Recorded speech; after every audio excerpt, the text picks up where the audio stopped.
By late April 1945, the 1,000-year Reich has shrunk to a few burning city blocks.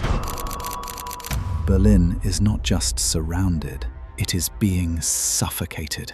Outside, 2.5 million Soviet soldiers are unleashing the greatest artillery barrage in human history.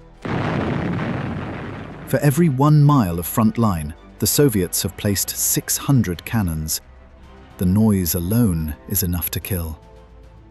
Inside the steel and concrete belly of the Führer bunker, Adolf Hitler is moving imaginary armies on a map that no longer exists.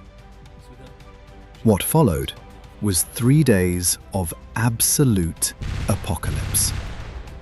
We are going to take you minute by minute through the suicide, the betrayal, the slaughter of the innocent, and the final collapse.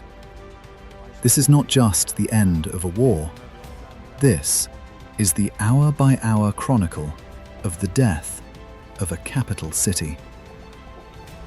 To understand the horror of these final hours, you have to understand who is knocking at the door. The Soviet soldiers entering Berlin are not just looking for victory, they are looking for revenge.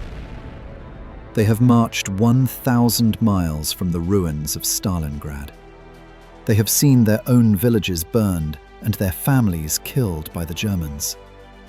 Now, they are in the beast's lair, and they are taking no prisoners. Dawn, April 29th. The defense of the city has fallen into chaos. But here is one of history's strangest ironies. The fanatical soldiers defending Hitler's bunker in these final hours are not even German. They are French. The SS Charlemagne Division, French volunteers who joined the Nazis and now have nowhere left to run. They know if they surrender to the French government, they will be executed as traitors. So they fight to the death. While the old men of the Volkssturm hide in cellars, these Frenchmen are hunting Soviet tanks near the Reich Chancellery with nothing but courage and Panzerfausts. 10 p.m. While the French die above, the mood in the bunker shifts from military planning to a funeral wake. Hitler marries Eva Braun in a small, grim civil ceremony. They drink champagne. They talk about the good old days. It is a surreal party at the end of the world. The concrete walls shake every time a shell hits the garden above, dusting the champagne glasses with plaster. Morning, April 30th. The battle reaches the subway tunnels. Thousands of Berlin civilians, women, children, the wounded, are hiding in the S-Bahn tunnels under the Landwehr Canal. Then, a catastrophe happens. Explosives are detonated. Historians still argue whether it was the SS or an accidental hit, but the result is the same. The canal bursts into the tunnels. Cold, black water rushes into the dark stations. Panic erupts in the pitch black. Thousands struggle against the rising tide in the dark. It is a titanic tragedy that happens entirely unseen by the world above. 15:30 hours. The Soviets are now only hundreds of meters away. Hitler has tested the cyanide on his favorite dog, Blondie. The dog is dead.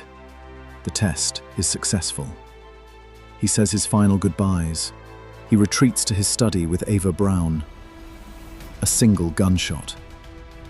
Adolf Hitler is dead. He takes the coward's way out. His aides, led by Martin Bormann, wrap the bodies in blankets. They carry them up the stairs to the garden. The air is filled with Soviet steel. They pour petrol on the bodies. They light the match. The Third Reich ends, not with a bang, but with the smell of burning gasoline in a ruined garden. May 1st. Hitler is gone, but the horror in the bunker isn't over. Joseph Goebbels, the propaganda minister, and his wife, Magda, are still there, and they have their 6 children with them. In one of the darkest moments of the war, Magda Goebbels decides that her children cannot live in a world without National Socialism. Despite the doctors begging her to stop, she poisons all 6 of her own children in their sleep. The bunker is a tomb. The survivors decide to run. A massive, chaotic breakout attempt begins. Generals, secretaries, and soldiers try to cross the Weidendammer Bridge under heavy fire. It is a slaughter. A Tiger tank spearheads the charge, but is blown apart. Martin Bormann, the second most powerful man in the Nazi Party, bites down on a cyanide capsule in the confusion. His body wouldn't be found for decades. Morning, May 2nd, 1945. General Weidling issues the final order. The Führer is dead. Fighting is senseless. I order the immediate cessation of resistance. Suddenly, the noise stops. The artillery lifts. The screams cease. The silence that falls over Berlin is heavier than the shelling. Russian soldiers and German civilians crawl out of the rubble. They look at each other. There is no cheering, just exhaustion. In 72 hours, an empire finally died. The city was not just conquered, it was erased. But from this rubble, a divided Europe would rise. If you want to see how the war started, or see the German perspective of D-Day, click this video right here. And make sure to subscribe for more deep dives into history. Thanks for watching.